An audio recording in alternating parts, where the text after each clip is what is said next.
And clear as anything, through my mind, it just said, the moon's not real.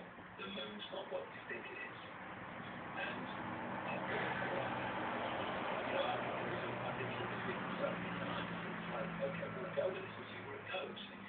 So I put in a few key words into a search engine, and immediately up before me came a book called Who Built the Moon? By Christopher Knight and Alan Butler. So I thought, well, let's make a start. I'll read that. So I read it very quickly, and it absolutely was pointing in the direction of what I just come through my mind, if you like.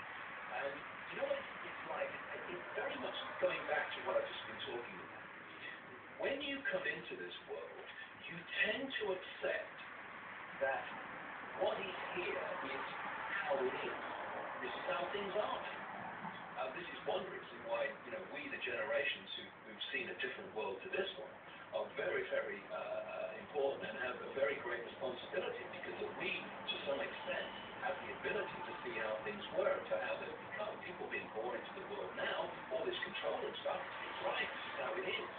This is why it's fantastic that so many young people, despite that, have seen through it. But the classic is the moon. The moon comes up, it goes through its sequence every month. And well, it's the moon, mate. Well, it's the full moon tonight, look. But when you start asking questions, whoa, I didn't know that. And first of all, the mathematics between the moon, the sun, and the earth, as documented in this book, Who Built the Moon, are fantastic. As they say in the book, the maths involved in the Earth, Moon, Sun system is nothing less than staggering, and the moon was placed there with the accuracy of the proverbial Swiss watchmaker. And just a few weeks ago, I watched a mainstream scientific program on the BBC. I think it's program. No, it wasn't Australia. It was a one-off. Do we really need the moon? And this scientist, mainstream scientist, goes on and on about how it's perfectly positioned for its effect on the earth to give us the kind of world we live in. But then she says, but that which is now, that is now perfectly placed by a whole lot cosmic coincidence. Yeah, right. So then you realize, when you start looking at the moon, with an open mind, let the information be the guide. As they say in the book, the moon is bigger than it should be. It's apparently older than it should be, much lighter in mass than it should be, occupies an unlikely orbit, and so extraordinary that all existing explanations for its presence are fraught with difficulties, and none of them could be considered remotely watertight. Because, again, scientific fact, if you play it back, becomes scientific theory that through repetition has been accepted as fact. So you say, well, how does science say the moon was created? Well, they say the moon was created by a kind of Mars-type planet hitting the Earth in its formation period, and a great chunk coming off and becoming the moon, called the Watt theory.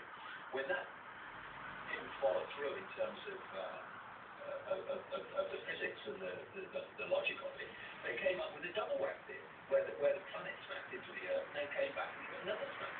And you say, you don't know, do you? That's the fact.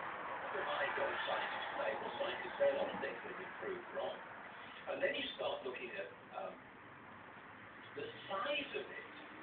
I mean, it's bigger than Pluto. There's nothing in our solar system that compares when it comes to satellites. It's a quarter of the size of the diameter of the Earth. It's incredible, actually.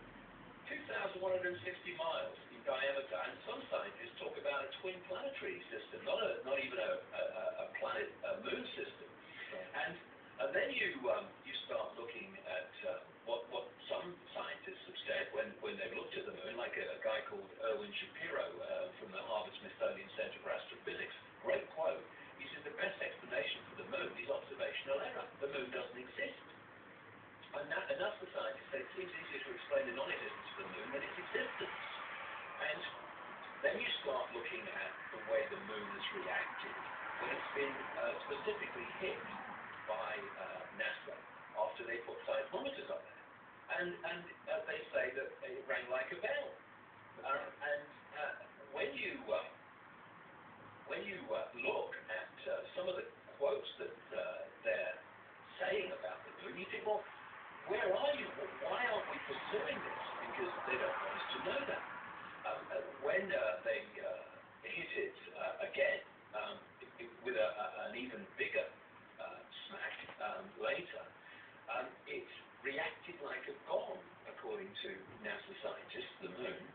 And according to Who Built the Moon, Alan Butler, one of the authors, was told by a guy called Ken Johnson, supervisor of the Data and Photo Control Department during the Apollo missions, that when it was hit the second time, much more powerfully, the moon not only rang like a bell, but the whole moon wobbled in such a precise way that, quote, it was almost as though it had gigantic hydraulic thunderstrucks inside it. You know, and this must be from the L-Cross mission back in 2009, I think.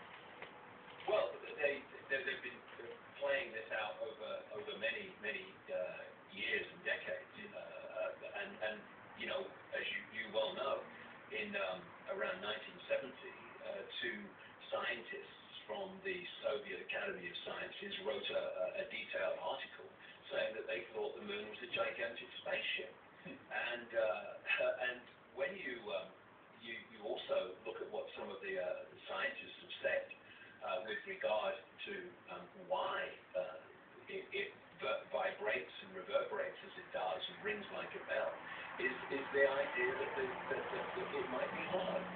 And that's the scientists thought at McDonald's. That in the early 1960s, that far back, it would seem that the moon is more like a hollow than an homogeneous sphere. And another one, Sean Solomon, Massachusetts Institute of Technology, MIT, he said that from the evidence that they gathered at that time, it indicated the frightening, quote, frightening possibility that the moon may be hollow. And as Carl Sagan, the great cosmologist, said, a natural satellite cannot be a hollow object. And for me, you know, again, when you can go on the internet, on YouTube, and see people like Sergeant Carl Wolf speaking from his experiences when he was a photographic engineer at the Langley Air Force Base in Virginia, of course, CIA, where he talked at the National Press Club in Washington some few years ago, where he and others are telling of their experiences inside the system, inside the game, if you like, of how they saw things that the public's never been told about. And of course, Sergeant Carl Wolf talked about the fact that he... No jak ta, wiesz, Bernedykta nie przyjdzie, to trzeba i spać. ...showed him pictures and said, we found a base on the moon. He said, I saw the base on the moon and many other strange structures, like incredibly high, almost like towers, obelisk-like towers, domes, and what have you. And other people talked at that event in Washington about how NASA was airbrushing out these things before the pictures were released to the public. And it's very clear that there's a lot of activity on the surface of the moon. But what I'm saying, Henrik, is that's one aspect of it, yes. But what's the real key is inside the moon. Because inside the moon is where it's all going on. Of course, there are things on the surface. Inside is where it's going on. And sorry, Dave. Do you believe that it's are we talking about a technology being, you know, broadcasted, emanated from the moon to planet Earth, or how do you perceive that too? Yes, absolutely that. Yes, and I think it's connected in that to Saturn. And what I found interesting was a year after this book came out, where I said that the moon was broadcasting a frequency field, which was having two effects. Part of it was blocking information we would normally decode, and the other thing it was doing was giving us information to create a false reality. You know, in the Matrix movie, if you change, you know, when Morpheus is explaining the facts of the Matrix to Neo for the first time, if you take the quote and just put moon inside it, you pretty much got where I'm going with this. Because the quote was, the Matrix, what I say, the moon matrix is everywhere. It is all around us. Even now in this very room. You can see it when you look out your window, when you turn on your television. You can feel it when you go out to work, when you go to church, when you pay your taxes. It is the world that has been pulled over your eyes tries to blind you from the truth. And that's what I'm saying this moon matrix is doing. And like I say, what I found interesting was when I had obviously written the book, it's come out, and just like, I think it was like 2 months ago, it's been out about 9 months now, I got this email from a lady, I think she's in Brazil, and she said, have you read a book called Earth by Barbara Marciniak? Now, I met Barbara Marciniak back in the 1990s. She became well known in that kind of arena for channeling information from what was said to be a Pleiadian source or a Pleiadian consciousness. That's what was said. And she produced some books, an excellent one I thought called Bringers of the Dawn, but the other one called Earth I'd not read, even though, funnily enough, I had it on my bookshelf. So what she said was, here's some page numbers. I've just read your book, Human Race Get Off Your Knees. Here's some page numbers. You know, you'll be interested to read this. And this is what those page numbers said. It was a channeled book, and you know, basically explaining what was going on. And basically, it was about how a group of people, a large group of people, have come at this time to help make the change and help ease out this control system. Well, this is what it said. The moon is a very powerful electromagnetic computer. The energy from the moon has been beaming electromagnetic frequencies onto the Earth for eons now to maintain the two-stranded DNA. The moon is a satellite that was constructed. It was anchored outside Earth's atmosphere as a mediating and monitoring device, a supercomputer or eye in the sky. Earth must be owned by those who dwell there. However, it is not. You have outside gods, creator energies, who prevent you as a species from having free reign with your kundalini, which is the potential of our energy field. The influence of the moon as a main satellite computer affects all of the Earth. The moon's programs have for eons been a great limitation toward human beings. They are repetitive cycles that the moon creates to which you respond. The moon matrix. And when I read that, I mean, it's another thing that happens in this sequence of events, Henrik, in my life for the last 21 years. When you've gone with something, often when you've gone with it, and you know, you start going with it, it feels right to me, I feel this is right, then something will happen often that kind of gives you a confirmation.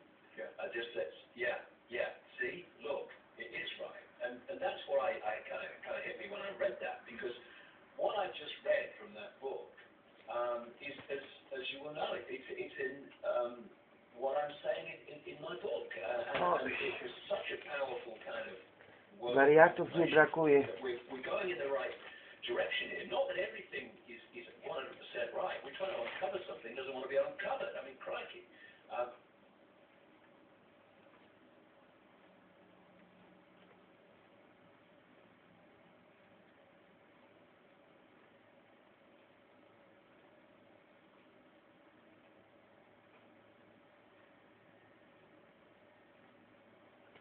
Ale tutaj to nie ma nic takiego napisanego, żeby on sobie obciął członka. Że on tam manipulował itp., ale to nic takiego nie ma.